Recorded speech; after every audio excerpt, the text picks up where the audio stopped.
Coming up on Cannabis Coast to Coast News with Elena Pinto this week. All quiet on the federal front because the government is closed for business. That means no movement on safe banking, no movement on rescheduling, and now even the DOJ and the Supreme Court want some more time to deliberate over gun rights for cannabis consumers. Plus, reports of coercion and slimy tactics for signature collections coming out of Massachusetts, where the prohibitionist group SAM is trying to shut down the industry and now is eyeing the state of Maine.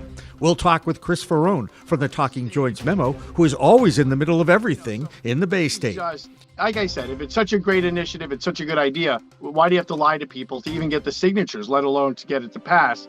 Plus, Massachusetts-based multi-state operator MaryMed is pulling out of the Missouri market, where they had been hired as a managed service consultant for over a year.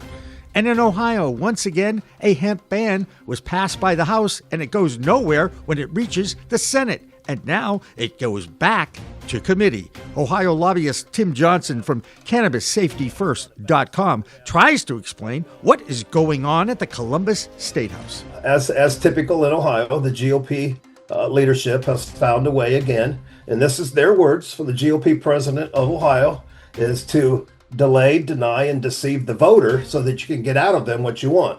It's the first week of November, and the Commonwealth of Virginia will be electing its first female governor. One is more in favor of adult use than the other. Joe Parsons will have that for us. All that and international reports, including a story on the Colombian president urging President Trump to legalize cannabis with a post on X. No kidding. All that and more on Cannabis Coast to Coast News with Elena Pinto next.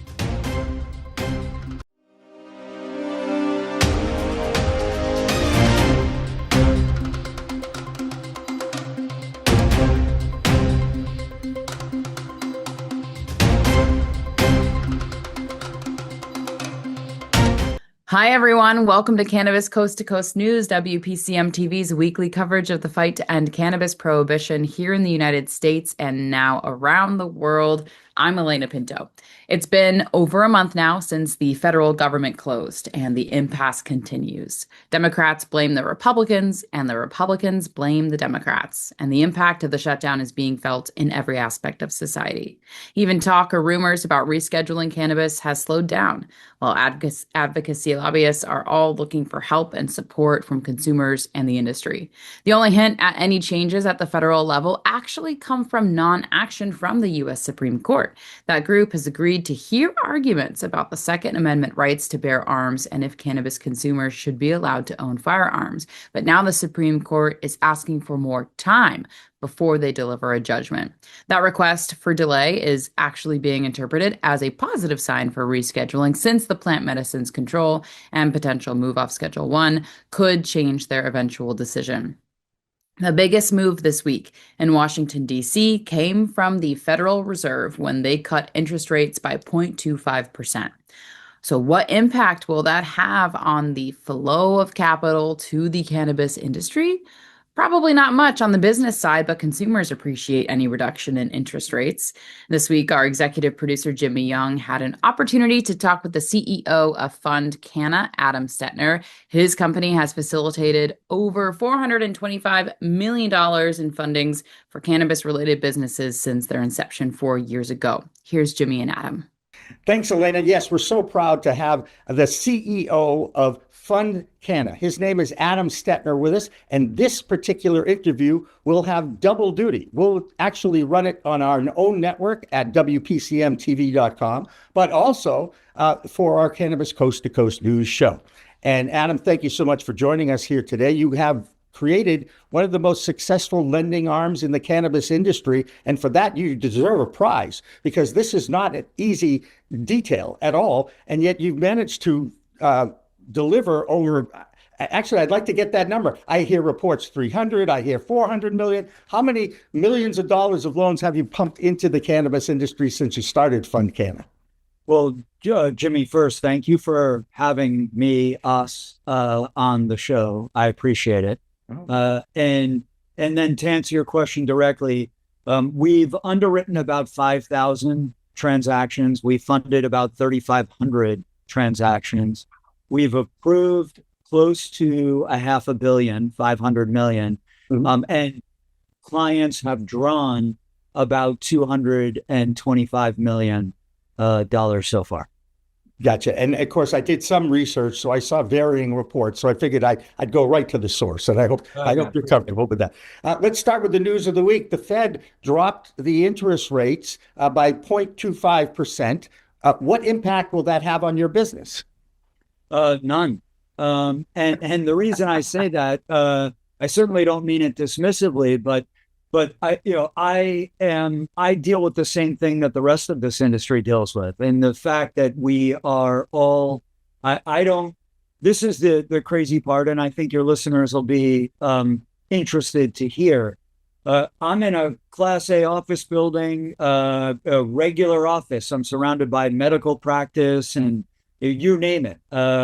There is no cannabis anywhere nearby, but we are treated as an institution no differently than the plant-touching clients we service. So, FundCanna is just another CRB or MRB, a cannabis-related business, just like all of us in the industry. You know, you can't deal or bank with traditional banks. You have to find credit unions or pay sometimes exorbitant fees. Now, that doesn't matter whether you're a $1 million business or a much smaller one. The rest of that interview is now available in its entirety on WPCMTV.com. That's our website, our homepage, and it will also be released on our YouTube channel later this week on Thursday. For now, let's go back to Cannabis Coast to Coast News and Elena Pinto. One other note from our nation's capital: 39 attorney generals from different states wrote a letter to Congress asking for more clarity on the federal definition of exactly what hemp is. You remember that the Farm Bill of 2018 created a legal definition of 0.3% THC in dry weight. But as you all know, that has only created more confusion.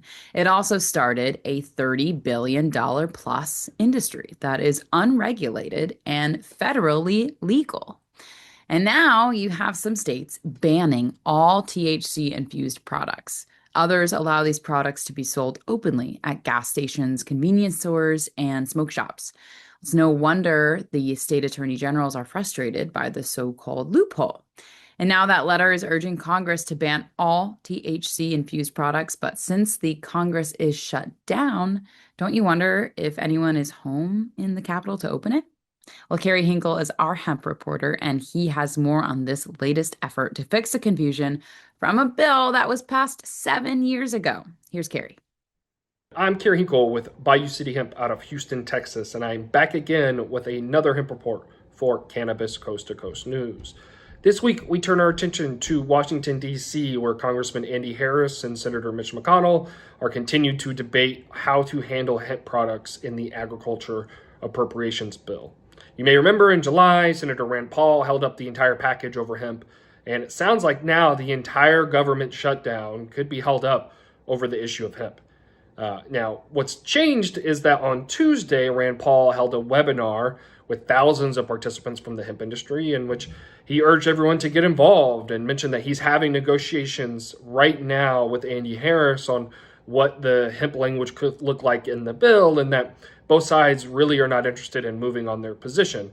And when both principals in DC do not want to move on an issue, this is when the public gets involved. And so through social media campaigns like #HempHelps and almost every single hemp industry organization urging their members to get involved, I checked in with friends on Monday in Capitol Hill and things were quiet. Those same people on Thursday said, yes, no, we've received hundreds of emails and calls now. And a little inside baseball here, every week, DC offices will compile a report for the member, and it says we have X amount of calls or emails over each issue, and top 3 or 5 usually get reported to the boss. Starting Monday, hemp was not going to be one of those issues. Friday, it's clear that in many offices come Monday, they will be talking about, wait, what's going on with this issue? Wait, we're trying to ban hemp in one paragraph and a 1,000-page bill, and the entire government could remain shut down over this? What are we doing? Is similar conversations I had with friends on Capitol Hill this week. So Vibes were low on Monday, much higher on Friday in the hemp industry, but still, as of October 31st, there has been no deal struck, although it's clear pressure is ramping to strip that language. Again, for Cannabis Coast to Coast News and Bayou City Hemp, I'm Kerry Hinkle. I'll see you again next week. Now, as we start our state reports, we start in Ohio, where last week the House there passed a bill to ban those THC-infused products. And now that bill went to the Senate this week, where they shut it down until next year, and the issue returns to committee. State lobbyist and the head of CannabisSafetyFirst.com, Tim Johnson, has some insight on what is going on in Ohio. As typical in Ohio, the GOP leadership has found a way again, and this is their words from the GOP president of Ohio, is to delay, deny, and deceive the voter so that you can get out of them what you want. He said it several times. It is what it is. So we've seen that same thing happen here last week. And it's still discriminatory by saying the hemp industry can do cannabinoids that has THC in it, but the cannabis industry can't. And if you're going to put it into, I think it's 4305 semicolon 1-03, I believe, in the revised code, liquor statute says that you can't sell marijuana or have marijuana in a liquor licensed facility in Ohio. Well, when you put a hemp THC drink in there, that's marijuana. You can call it hemp. It's still THC. So why can't then, if that's true, can I go out on the patio where they're smoking cigars and tobacco and smoke a hemp joint that's 0.3%, Right. or even smoke a joint?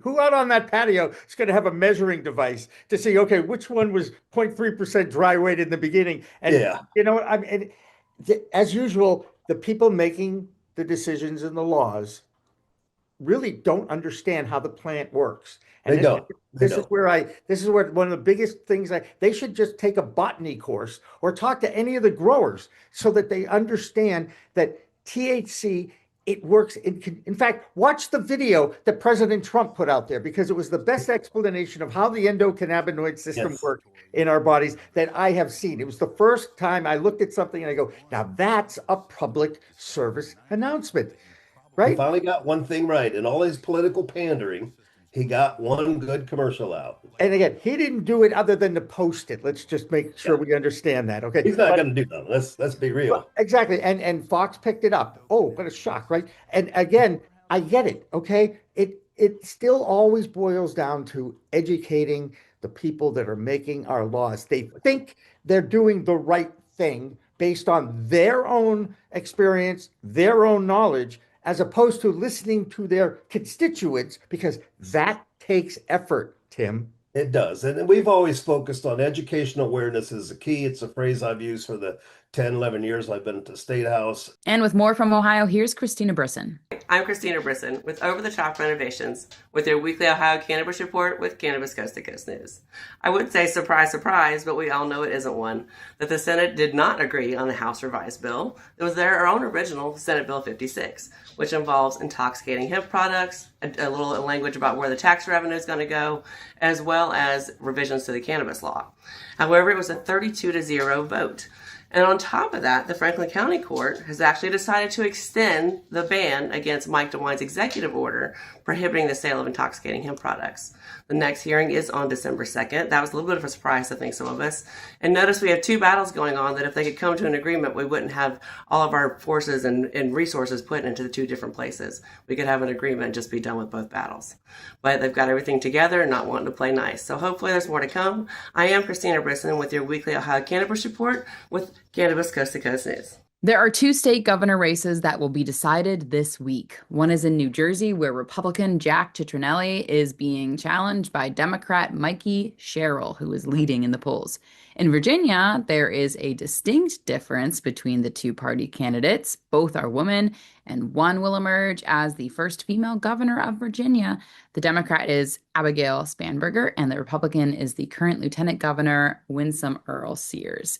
Over the past few weeks, Joe Parsons has been doing a great job of reporting on the differences between the two, and he will have two reports for us this week. One today in a preview and a special report to follow on Wednesday when we release the C Block. So here's Joe.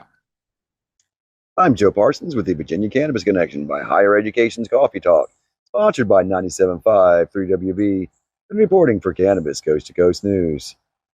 Big Marijuana has joined in Virginia's hot hemp war.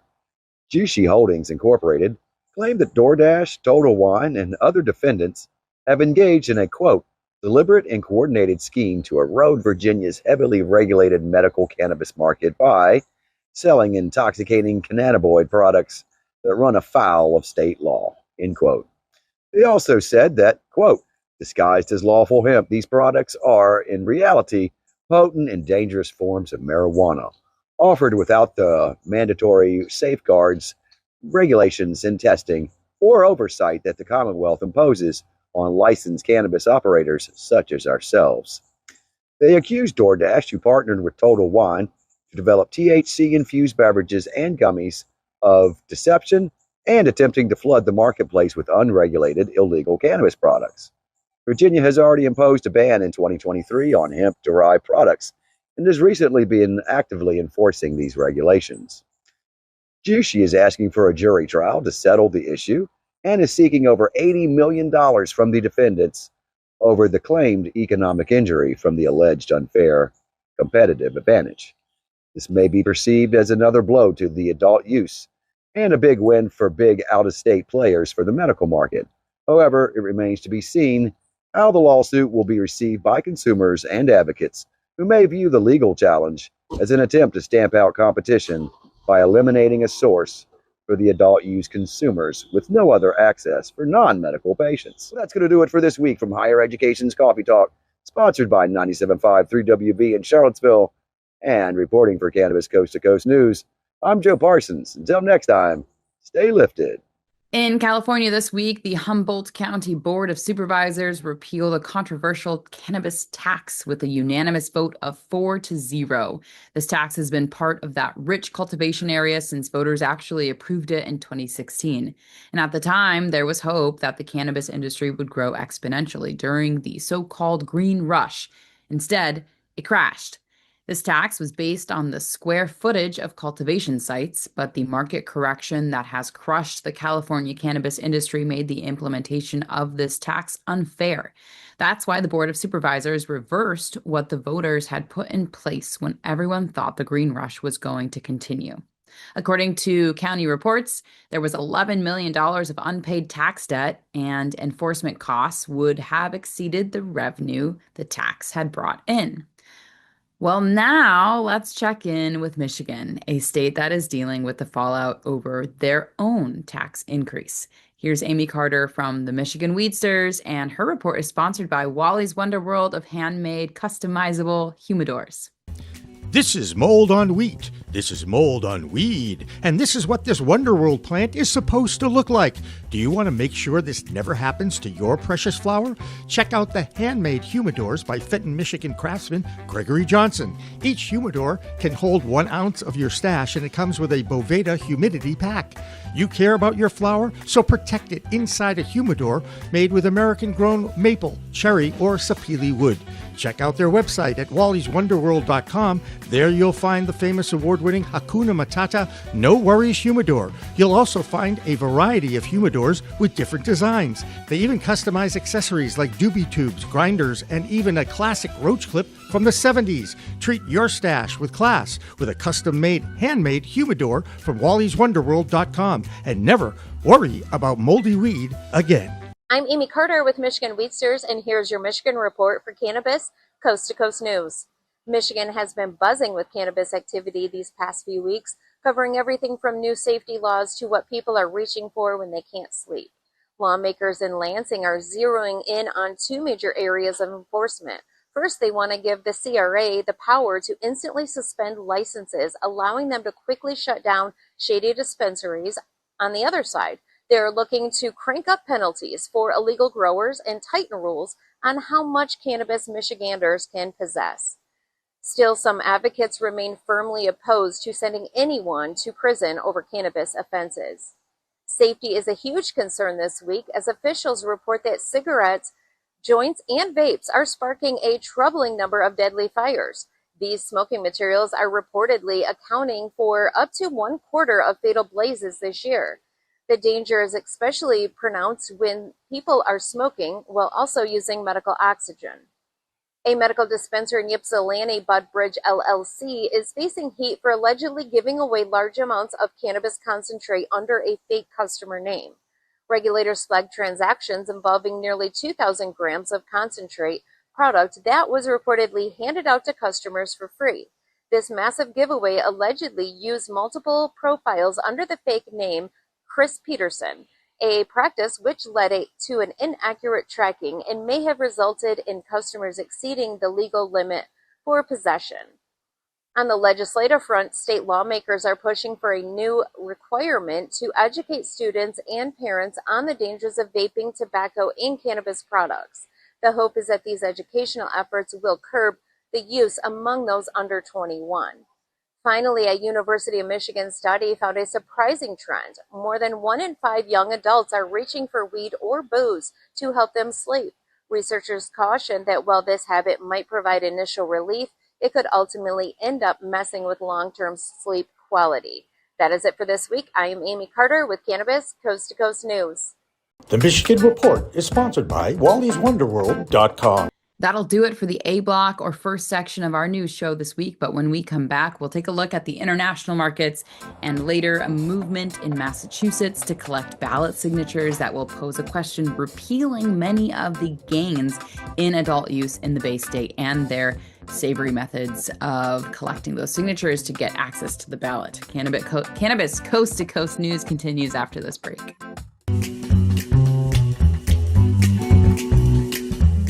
Your cannabis business could be overpaying by hundreds of thousands of dollars in federal income taxes because of one simple assumption that you're making about your accountant. A dispensary owner in Colorado called me frustrated as hell. He'd been working with the same accountant for 3 years. His accountant said, "What's 471C?" Here's what the ignorance of that accountant was costing this business owner: $180,000 every single year for 3 years. 471C has been around since 2017. We're talking about an 8-year-old tax provision that many cannabis CPAs don't fully understand. 471C is one of the most complex and highly debated tax strategies in the cannabis industry. If you want to make sure you're not leaving any money on the table, I'm offering free 471C reviews this month. Link in the description.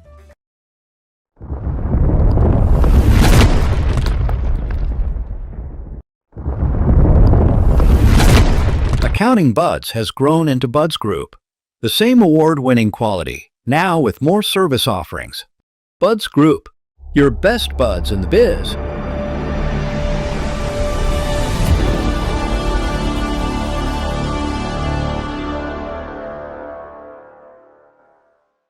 Looking for PR that over-delivers on expectations?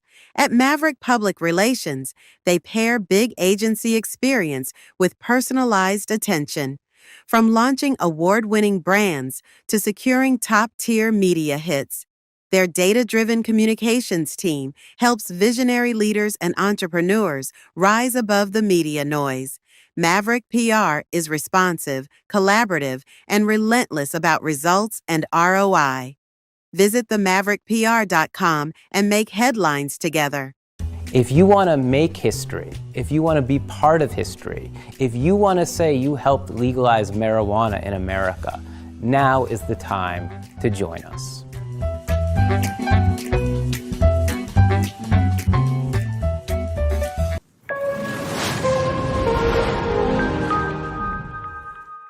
Welcome back to Cannabis Coast to Coast News. This is the B block or second section of our news. I'm Elena Pinto. If you've been following international news this week, you know the U.S. Armed Forces have targeted alleged drug boats off the California coast. President Trump is justifying the destruction of those boats as a means to discourage the importation of drugs like fentanyl to this country. At the same time, this week, the president of Colombia posted on X that Trump should legalize cannabis to combat the illicit drug trade.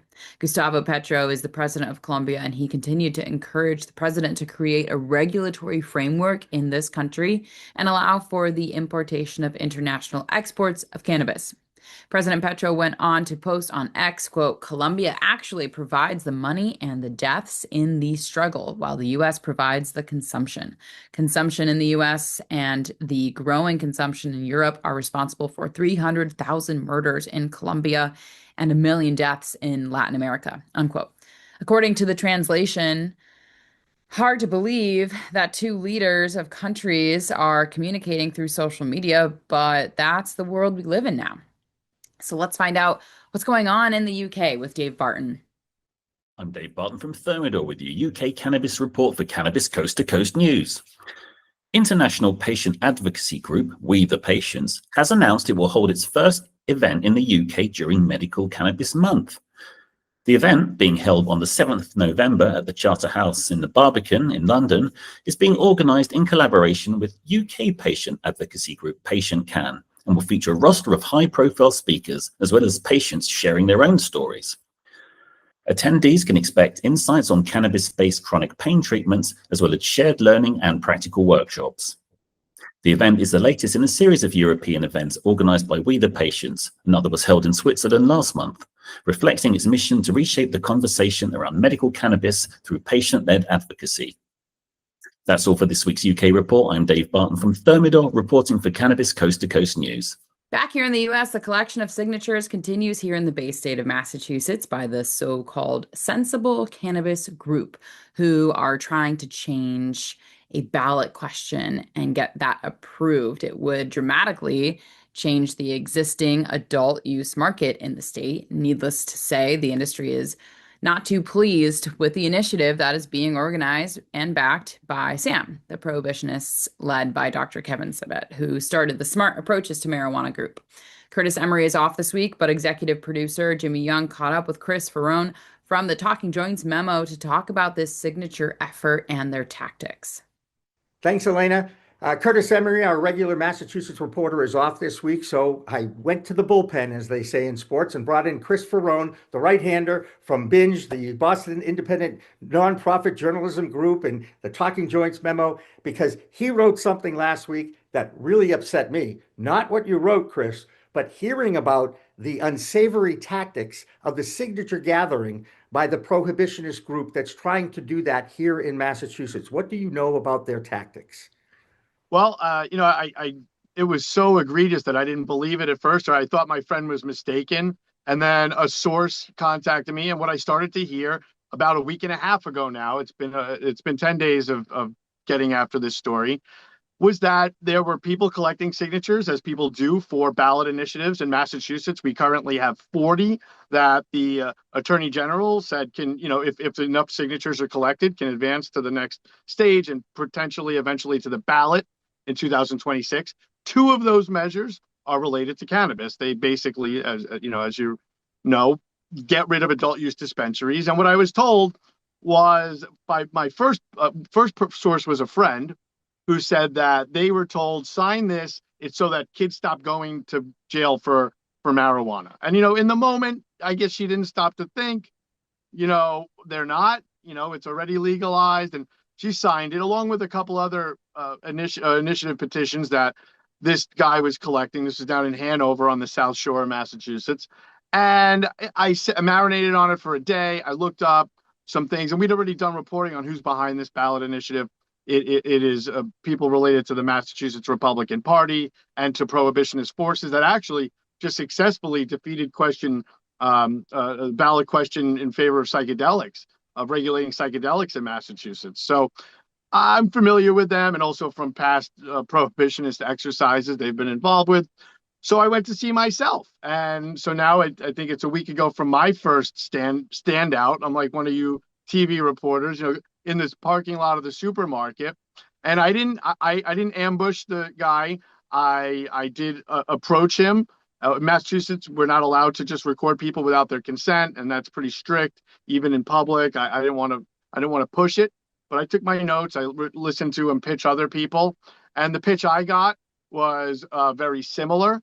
And I went and reported that, and people were like, "Oh my God, I've seen the same thing." A lot of people, even people in the industry, said they've been fooled into signing this, into signing something. Some actually said it was a straight up bait and switch. People are now reporting to me, several people, that they were asked to sign something related to low income housing and then given a form to sign for the other one. I mean, that is even worse. So it's all different forms. I'll shut up in a second, but I went back out Monday, 2 days later. So earlier this week. And wow, I've encountered two guys in Weymouth, Massachusetts, a different two people, and they were basically just telling people whatever they wanted to hear. So for me, it was like a total half truth, which is they're putting marijuana back on the ballot so the people can decide. Decide what we decided. And the other guy, I followed him around. He was telling this one guy, well, people are getting ounces, bringing them to other states. It's a real problem. So this is just, like I said, if it's such a great initiative, it's such a good idea, why do you have to lie to people to even get the signatures, let alone to get it to pass? So I've been saying from day one, this is not something to mess around with. Look at what happened with the psychedelics measure. I know it's different, but these people clearly, they were out talking smack last week. One of the organizers behind the ballot initiative or their public mouth was out telling, I think, Cannabis Business Times that they're on track to collect 100,000 and they need 75,000. And I'll tell you, Jimmy, they better collect 100,000. They better collect 200,000 if they're doing it like this, because every one of those is going to get challenged. One more note from Massachusetts. MaryMed, a multi-state operator based here in the Bay State, is pulling out of the Missouri market. They had been under a management contract in the state, but no longer. MaryMed still operates 13 dispensaries in 6 other states, including Illinois, Ohio, Pennsylvania, Maryland, and Delaware. Next up, the Arizona Report with Karen Black, who has a story about another recall in her state. Here's Karen. I'm Karen Black from Greenfinger Consulting with the Arizona Cannabis Report for Cannabis Coast to Coast News. Arizona's cannabis industry is facing some serious quality control concerns. The state health department issued voluntary recalls on multiple cannabis products after testing discovered mold and lead contamination. Sweet O's Scrooge flower from mint cannabis is being pulled from shelves for aspergillus mold, while wedding cake products from Cookies Tempe are also effective, and Saint's Bruce banner flower from a Tucson dispensary exceeded safe lead levels.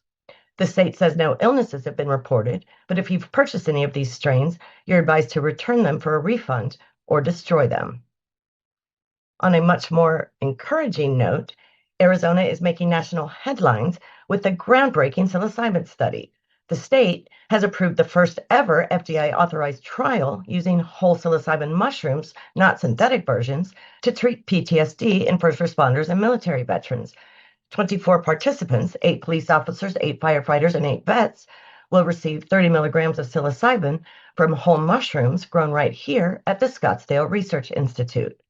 The trial starts next month, funded by $5 million the governor authorized back in 2023.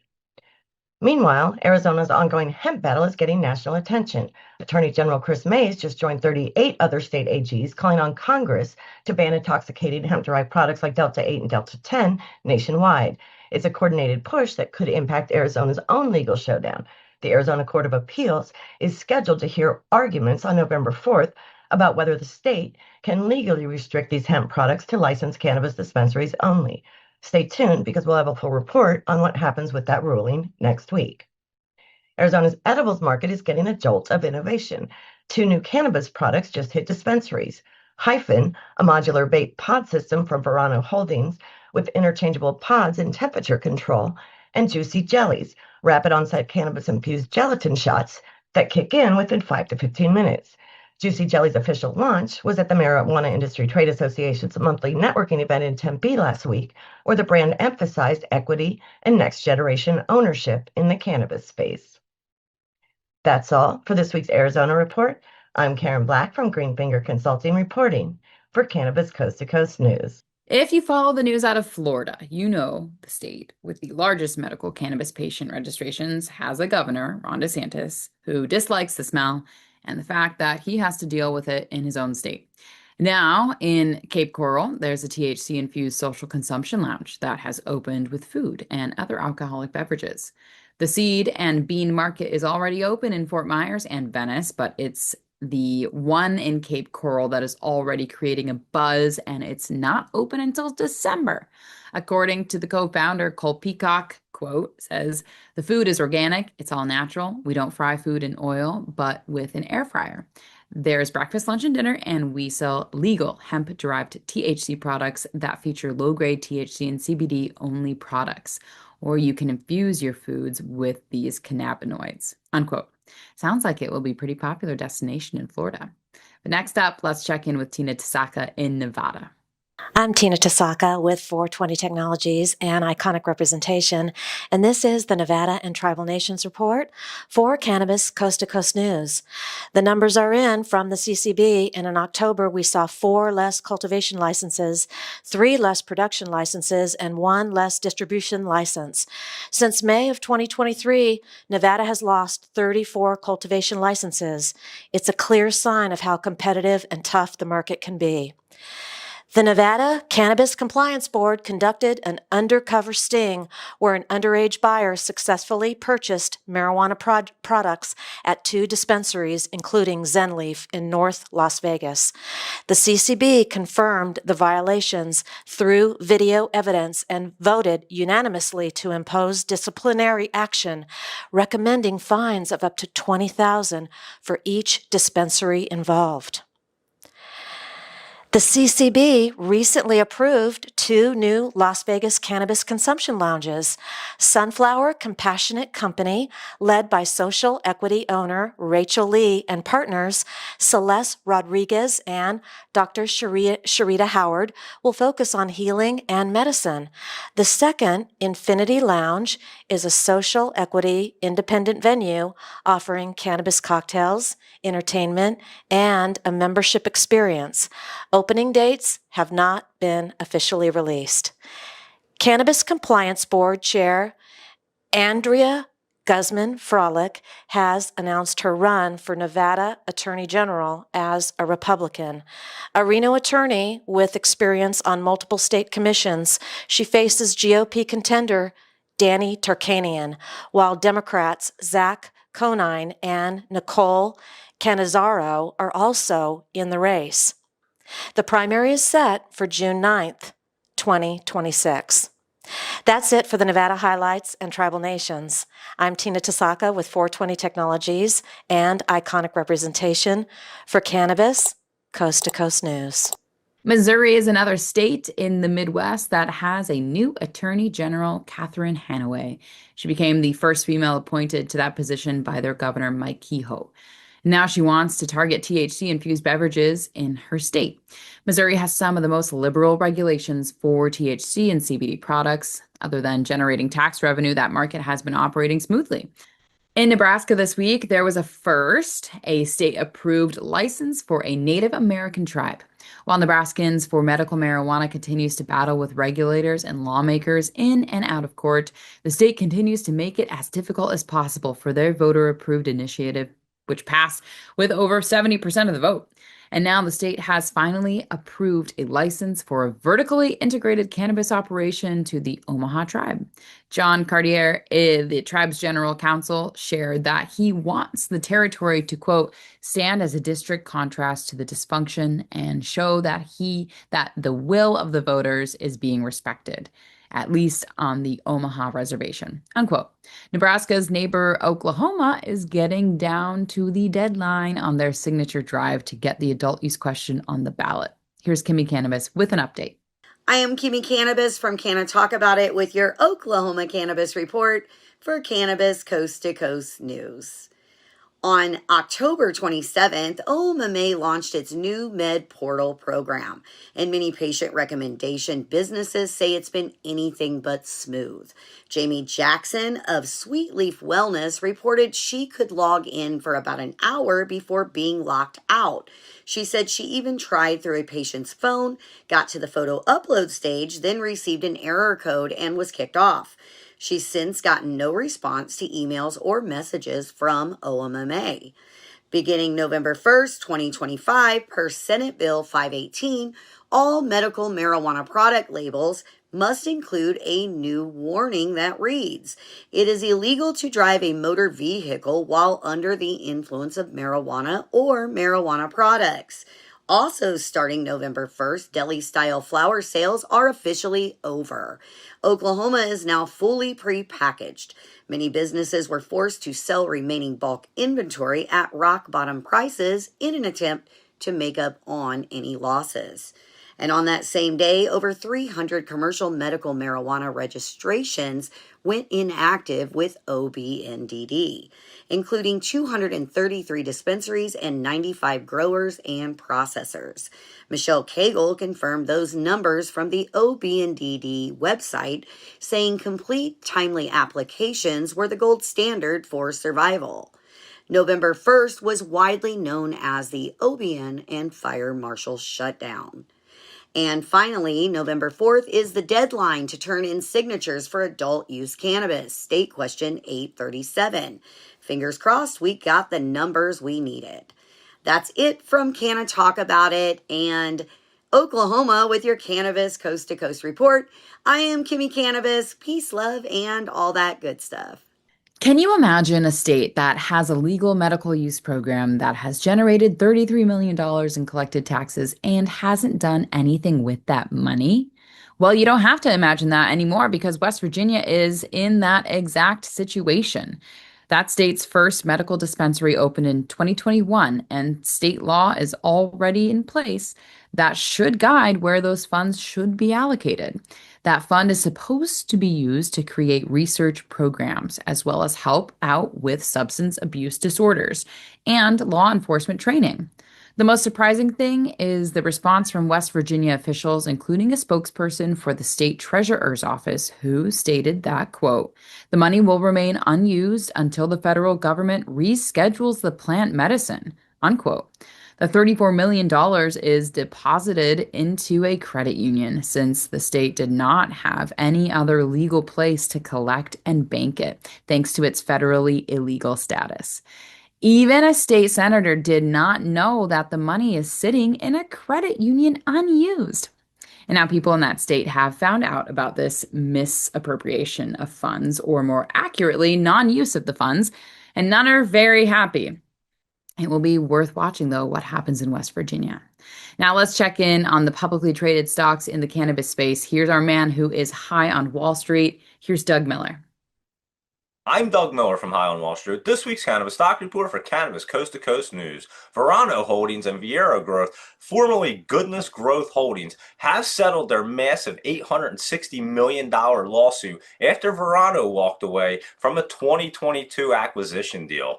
Back in early 2022, when cannabis stocks were blazing near record highs, Verano agreed to buy Vireo in an all-stock deal worth $413 million, a move that would have opened the doors to New York and Maryland's emerging adult use markets. But when cannabis valuations crashed, Verano got what Vireo called buyer's remorse and backed out, triggering years of litigation. The fallout didn't stop there. The failed merger also sparked federal insider trading charges against a former Verano executive, a case still pending with the SEC. So let's look at Verano's stock chart. It's trading around $1.36 and it's setting up the run, but watch for those dips. It's going to pull back a little bit and then lock in those profits and trade smart. And that's this week's Cannabis Stock Report. Reporting for Cannabis Coast to Coast News, I'm Doug Miller. That'll do it for the B block, or second section of Cannabis Coast to Coast News. And in our final block, we will share the story of another legal adult use New England state that is petitioning for a rollback of laws that are backed by prohibitionists. Cannabis Coast to Coast News will be back after this.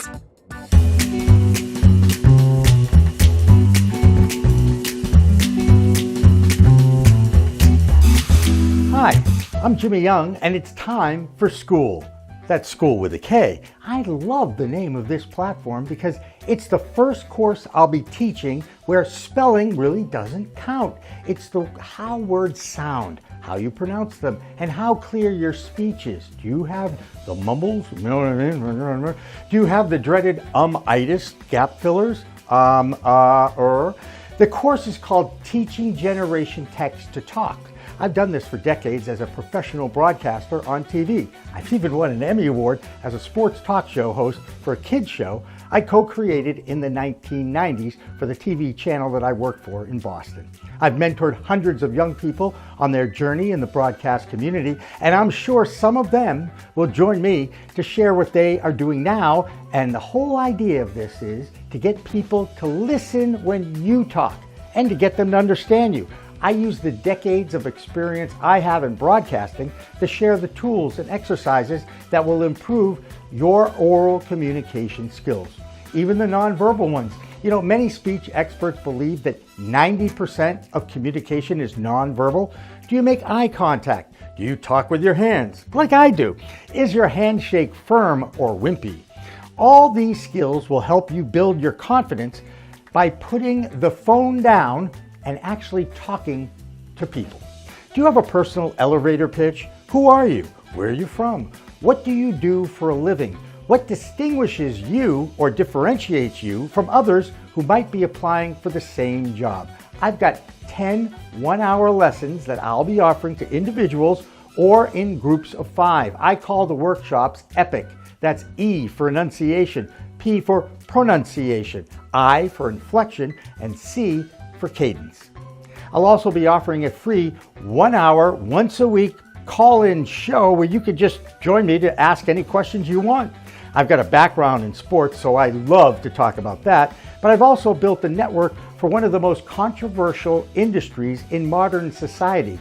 That's right, it's the cannabis industry. I'm the executive producer of the nation's only TV news-style show called Cannabis Coast to Coast News with the very talented Elena Pinto. Now, it's all about learning how to talk, to speak, to communicate like a broadcaster. It's epic! So join my community that I'm calling the Forever Young. Welcome back to the C Block, or the final section of Cannabis Coast to Coast News. I'm Elena Pinto. There are 2 New England states that are both trying to make changes to their existing cannabis laws. The state of New Hampshire just won't give up trying to change their existing minimal medicinal program. And this week, a House committee passed an adult use law, but it is already being targeted by the Republican Governor Kelly Ayotte and the Republican Senate, where they have made it clear that will never happen in the so-called live free or die state. Right next door is the state of Maine, where a petition has been filed to roll back the adult use legalization market, including a ban on home grow. Maine has always supported the small craft grower and kept big MSOs out of that state. The same prohibitionists who tried to stop the legalization of the plant medicine a few years ago in Maine are resurrecting the fight to undo the will of the people. So cannabis continues to be the pawn fueling a divide between the 2 political parties. Neither initiative is expected to pass, but advocates are starting to see a pattern of elected officials working to reverse the progress of ending prohibition. Well, now let's hear from our resident grower in Illinois. Here's Mark Allen, the Chicago Clone Guy. What's up, everybody? Chicago Clone Guy here, reporting for Cannabis Coast to Coast News, just outside of Chicago, Illinois. Always lots of stuff going on here in the Chicagoland area and my facility. We're going to do a little overview for you of what I've been doing for the past week. Some of the few things here. One of the many things I did this week was set up and purchase this 4-tier clone rack, as you see, this blue and orange clone rack. There's going to be over 4,000 clones on that rack when it's all said and done. Next thing you're going to see right here is my first row of lights plus a partial second row of lights. Those I connected all together, installed, powered up, and are ready to go for the transplant that will be coming up soon. There's a new Senate bill introduced that amends the Industrial Hemp Act that pretty much would say that any cannabinoid hemp product that's being sold cannot be mixed with caffeine, simply put. So a hemp drink or hemp product, you just can't mix it with caffeine. That's what they want to do. Other proposals against hemp, I'm going to say the war against drugs. They want to put an age limit on hemp, which I guess I'm not really intoxicating hemp, which is 21 or over. So they want to make the age 21 or over to buy intoxicating hemp products, which I guess I'm not too upset about. But then they want to add to that a $2 tax per item per hemp product. So you got to be 21, and then they want to put a $2 tax on it. What else do they do that with in the state? You know what I mean? Products. It's insane, but that's what they're trying to amend it to do. That's okay. It is what it is here. Oh, more news, legislative proposals that they also talked this year about. Right now in Illinois, you can grow 5 plants if you have a medical card holder. They're talking about increasing that to 12 plants. So that's still on the table. We'll see what happens. But anyways, that sums up the news for Chicagoland area. I'm Mark Allen, Chicago Clone Guy, reporting for Cannabis Coast to Coast News. Thanks for tuning in. There are plenty of states like West Virginia who are sitting on millions of dollars in collected taxes from their cannabis sales and doing nothing with it. It even took states like Massachusetts a few years to figure out what to do with the tax money, but then there are states like Maryland who are using those funds to train the workforce. Here's Christopher Bright with the details of that program in his state. I'm Christopher Bright from The Enlightened Voice. Welcome to Cannabis Coast to Coast News. I'll be bringing you the latest cannabis headlines from Maryland. Maryland's Department of Labor is boosting cannabis workforce with new funding through its EARN program. The grant trains unemployed and underemployed Marylanders for high-demand jobs across the state's cannabis industry, cultivation, processing, and dispensary operations. The program boosts a 94% job placement rate. Founder and CEO Dr. Kathleen Kennedy says the money ensures continued training for better paying careers. Starting in 2026, cannabis workforce will launch specialized courses for cannabis lab technicians, meeting the surge in the need for testing and quality assurance experts. Kennedy, a biotech workforce specialist, started in the organization in 2023 alongside Roth, CEO of Cannabis MD. The two met in the University of Maryland's Medical Cannabis Graduate Program, where Coleen Roth now teaches. Coleen Roth, Vice President of Education, says the training transforms lives, building confidence and opening paths to become economic stability. The funding will fuel expanded outreach and enrollment in 2026, prioritizing equitable access to Maryland's regulated cannabis market. And now we have our content creator of the week. I would like to shine a spotlight on Chef Sticks, the 5-time award-winning cannabis chef infusing your world with bold, elevated flavors. From triumphant CBD cook-off dishes to bespoken private dinners via Cooking Genie, he blends the culinary artistry with cannabis creativity for meals that spark your joy. Dive into his captivating Instagram post at Chef Sticks, where every bite he asks, "Did you eat yet?"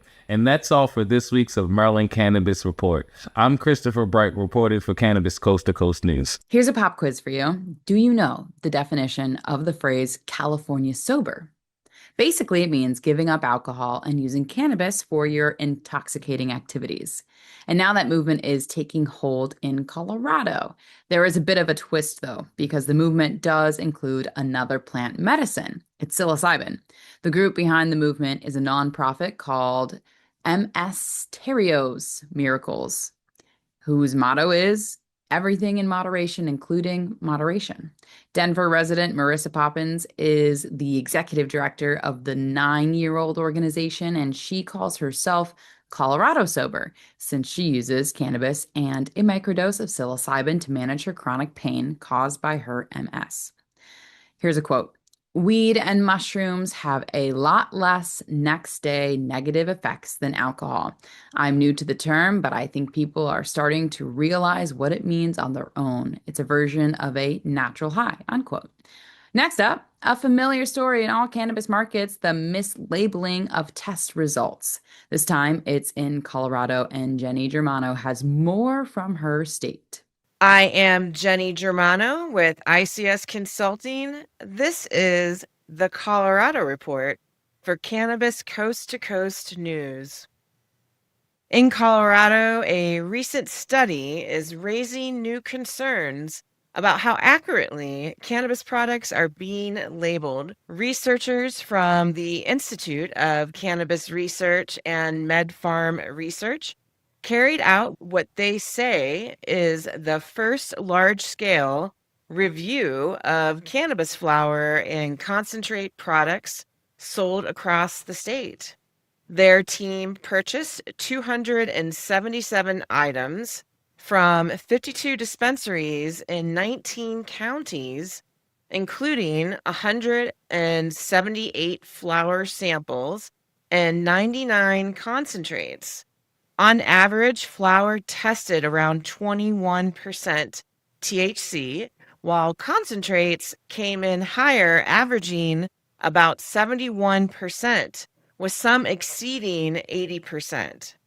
Here's the big finding. Nearly half of the flower products did not meet Colorado's requirement that THC potency be within 15% of what's printed on the label. Concentrates, however, were far more consistent, with only a few showing significant mismatches. Why is this important for consumers and especially for medical patients? We have inaccurate THC labels, which can lead to taking more or less than intended. The researchers noted that flower is naturally harder to test because it varies by bud, while concentrates are more uniform and easier to measure. The researchers are calling for improved testing standards and greater transparency in product labeling. They also plan to expand their work to include edibles, aiming to help regulators, producers, and consumers build more trust in our state, Colorado. For the cannabis industry and consumers, these findings underscore the importance of trusting your source and understanding that labeling may not always match reality. And this will be really interesting to see how this is going to turn out. With the Colorado Marijuana Enforcement Division is doing some independent testing for the next 30 days across the state of Colorado, and they're pulling samples from the shelf. I reported on this a couple weeks ago and how everything is going to line up with what the state of Colorado is doing for their own independent testing that they're teaming up with the Colorado Department of Health and Environment. Stay tuned. I'm going to be following this story and tracking this. I am Jenny Germano with ICS Consulting, reporting for Cannabis Coast to Coast News. In Minnesota, the nation's newest legal adult use state is slowing opening up. A handful of the indigenous tribes in that state have been the first to open for the adult use business. Access to the legal tested products has been slow because of the lack of product grown in the state in advance of opening day. Needless to say, it has caused some frustration for those who have worked so hard to get started. Alicia Bellamy has more from her state. I'm Alicia Bellamy for Cannabis Coast to Coast News. This is your Minnesota report and your Halloween report. I'm here at Lucky Strange with Bear and Philly. They are the first non-tribal cannabis dispensary in the Twin Cities. Today we would like to talk a little bit about what would you have changed in opening your dispensary. Well, I think for licensing, what we would have changed is the way that the rollout happened. We strongly believe that growers, manufacturers, distributing companies, transportation, delivery services should have been licensed first, and we should have had a maintainable amount of flower to go out to people rather than flooding the market with a whole bunch of retail licenses and everyone feeling the effect from that. I feel like the rollout happened incorrect. And what have you had to do to pivot from the difficult rollout? The pivot. Well, we have been just kind of overcoming the obstacle with the current shop and the current loyal customers that we have. It's amazing that we have been able to keep going and keep, effective hemp products in the store that the customers keep coming back, and we grow a little bit each time, but it is it's getting to the breaking point of not being able to get the products everyone looks for. And that is the state of Minnesota. This is Cannabis Coast to Coast News. I'm Alicia Bellamy. Usually we leave you with a light story to end the news show, but in this case, we are going to show you another video that a government organization is running in traditional media. Even though no tax dollars were used to produce this video, it comes during the week that the president ordered boats destroyed that were supposedly carrying fentanyl, a really dangerous drug, off the West Coast. Now the DEA is releasing a scary public service announcement warning of using cannabis from illegal sources in the legacy market. Prohibitionists are trying to continue the trend that cannabis can be laced with fentanyl.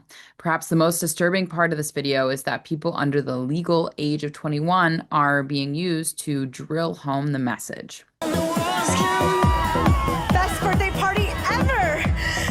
Well, except for the weed. Turns out, it was laced with fentanyl. And a birthday I'll never forget, because it was my last. Patient is a cardiac arrest. Just one mistake, and you're out of the game. Forever. Taking fentanyl is like playing Russian roulette. Just a few grains can kill you. I had to pull an all-nighter. So I took the pill my roommate gave me. I swore it'd be the last time. It was. I was immediately addicted to fentanyl, exactly like the drug dealers wanted. My skin turned blue, I aged rapidly, my organs painfully deteriorated. Then I died, alone. Fentanyl kills. Join President Trump's fight to end the fentanyl crisis. It's just another reason why the plant should be tested and controlled as a substance, not just for the purity of the substance itself, but for the bad human actors out there who want to take advantage of the lack of education and lace it with stuff that is scary and could kill you. And that's why we end every program with the same line. It's a whole new world of weed out there. Consume it responsibly.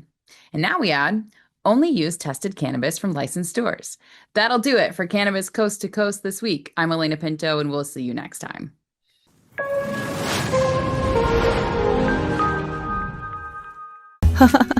I think I messed up. Did you know there's a place that covers all the cannabis news you need? Pro Cannabis Media is now WPCM TV, your go-to website for things cannabis. WPCM TV is the CNBC of weed, bringing you the latest news you need. Amy Carter. This week, she reports from inside the State House in Lansing. I'm Amy Carter from Michigan Weedsters with this week's Michigan Report for Cannabis Coast to Coast News. And talk shows about all things cannabis. Well, thank you. And thank you for all you're doing to get the word out. Like, this show is so important. It all started back in 2018 when Emmy award-winning talk show host Jimmy Young kicked it off with the In the Weeds podcast. That it's not just any generic paper towel. You do have a brand that you use, right? Yeah, we live or die by the bounty. I mean... the quicker picker-upper! I love that! His mission? Building an army of multimedia journalists and podcast hosts who are documenting the fight to end cannabis prohibition in this country and around the world. Fast forward to today, and we've got the nation's only weekly cannabis coast-to-coast news program with Elena Pinto. Hi, everyone. Welcome to this week's Cannabis Coast to Coast News, WPCM TV's weekly production of the fight to end cannabis prohibition in this country and around the world. I'm Elena Pinto. Delivering the nation's only TV news-style program. Since June 2021, WPCM TV has racked up over 1.3 million views with 17 million impressions and picked up over 16,000 subscribers on YouTube alone. For more information, contact the team at WPCMTV.com.